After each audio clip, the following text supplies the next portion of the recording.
നമസ്കാരം. മീനു വ്ലോഗ്സിലേക്ക് എല്ലാവർക്കും സ്വാഗതം. ഈ വീഡിയോ കാണുന്ന എല്ലാവരും സബ്സ്ക്രൈബ് ചെയ്യുകയും ഇഷ്ടമായാൽ ലൈക്ക് ചെയ്യുകയും ഷെയർ ചെയ്യുകയും ചെയ്യണേ.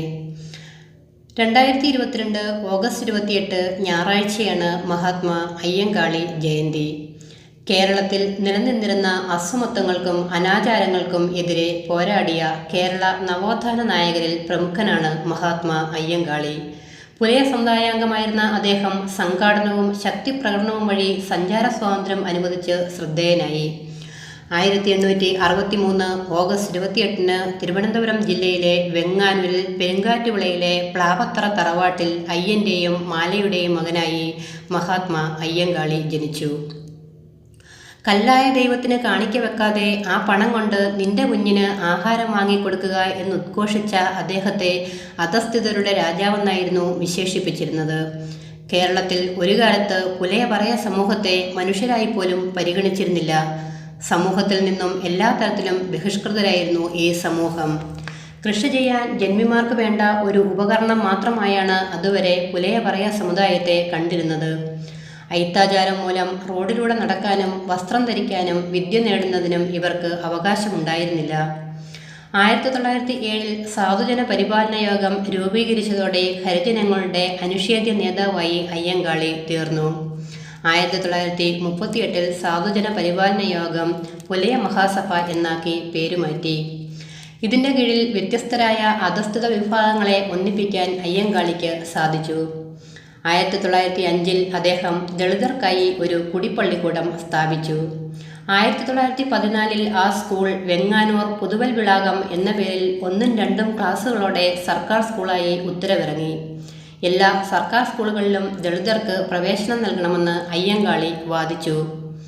തങ്ങളുടെ കുട്ടികളെ സർക്കാർ സ്കൂളുകളിൽ പ്രവേശിപ്പിക്കുന്നതുവരെ നാഞ്ചിനാട്ടിലെ വയലുകളിൽ മുട്ടിപ്പുല്ല് മുളപ്പിക്കും എന്ന് പ്രഖ്യാപിച്ചുകൊണ്ട് ഇന്ത്യയിലെ ആദ്യ കർഷക തൊഴിലാളി സമരത്തിന് അയ്യങ്കാളി 1914 നേതൃത്വം നൽകി. ഒടുവിൽ അധസ്ഥിതരുടെ മക്കൾക്ക് വിദ്യാലയ പ്രവേശനം നൽകാൻ സർക്കാർ സമ്മതിച്ചു. തിരുവിതാംകൂറിൽ കർഷക തൊഴിലാളികളുടെ ആദ്യത്തെ പണിമുടക്ക് സമരം നയിച്ചത് അയ്യങ്കാളിയാണ്. ഇതിനെ 90-ാം ആണ്ട് സമരം എന്നും അറിയപ്പെട്ടു. കുട്ടികളെ സ്കൂളിൽ പഠിപ്പിക്കാൻ അനുവദിക്കാത്തതിൽ പ്രതിഷേധിച്ച് അദ്ദേഹം പഞ്ചമി എന്ന പുലയ പെൺകുട്ടിയെ ഊരൂട്ടമ്പലം പള്ളിക്കൂടത്തിലെ ബെഞ്ചിൽ കൊണ്ടേയിരുത്തി. അതിൻ്റെ പേരിൽ സവർണർ ആ പള്ളിക്കൂടം തീ വെച്ച് നശിപ്പിച്ചു. ഇതിനെയാണ് ഊരൂട്ടമ്പലം ലഹള എന്നറിയപ്പെട്ടത്. ഇതിനെ പുലയ ലഹള, 90-ാം ആണ്ട് ലഹള എന്നൊക്കെ അറിയപ്പെട്ടു. 1915 ഡിസംബർ 5 ശ്രീമൂലം പ്രജാസഭയിലേക്ക് അയ്യങ്കാളി നാമനിർദ്ദേശം ചെയ്യപ്പെട്ടു. അയ്യങ്കാളിയിൽ നിന്നും പ്രചോദനം ഉൾക്കൊണ്ട് അധസ്ഥിത സ്ത്രീകളുടെ അടയാളമായ കല്ലുമാല എല്ലാ സ്ത്രീകളും ഉപേക്ഷിച്ചു. ഇത് 1915 കല്ലുമാല സമരം എന്ന് അറിയപ്പെട്ടു. അതുപോലെ അധസ്ഥിത സ്ത്രീകൾക്ക് മേൽമുണ്ട് ധരിക്കാൻ അവകാശമുണ്ടായിരുന്നില്ല. അയ്യങ്കാളിയുടെ നിർദ്ദേശപ്രകാരം അവർ മേൽമുണ്ട് ധരിക്കാൻ ആരംഭിച്ചു.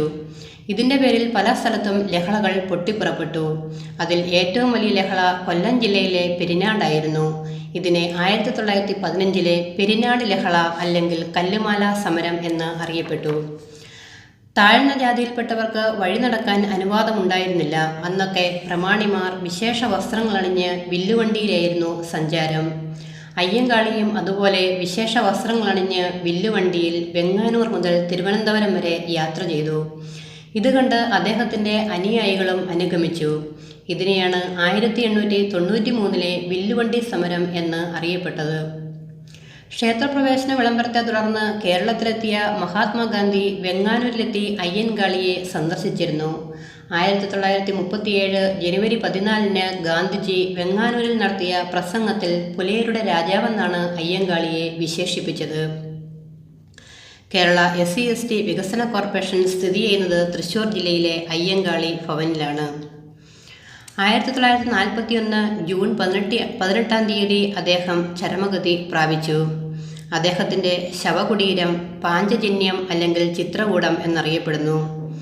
ജാതികൾക്കും ഉപജാതികൾക്കും അതീതമായി ചിന്തിക്കുകയും സമൂഹത്തിലെ ക്രൂരമായ അനാചാരങ്ങളെ എതിർക്കുകയും വിദ്യാഭ്യാസത്തിലൂടെ സാമൂഹ്യ സ്വാതന്ത്ര്യത്തിലേക്ക് എത്തുകയും ചെയ്യുക എന്നതായിരുന്നു അദ്ദേഹത്തിൻ്റെ പ്രധാന ആശയങ്ങൾ.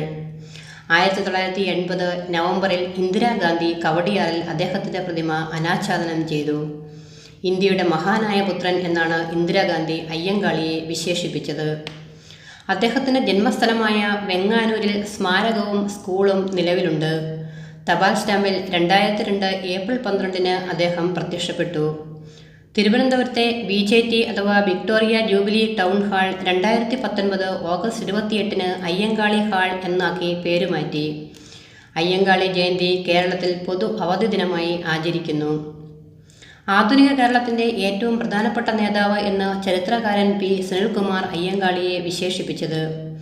കേരള സ്പാർട്ടക്കസ് എന്നറിയപ്പെടുന്ന ആ മഹാത്മാവിൻ്റെ ജന്മവാർഷിക ദിനത്തിൽ അദ്ദേഹത്തെ നമുക്ക് മനസ്സുകൊണ്ട് നമസ്കരിക്കാം. ഈ വീഡിയോ കേട്ട എല്ലാവർക്കും നന്ദി.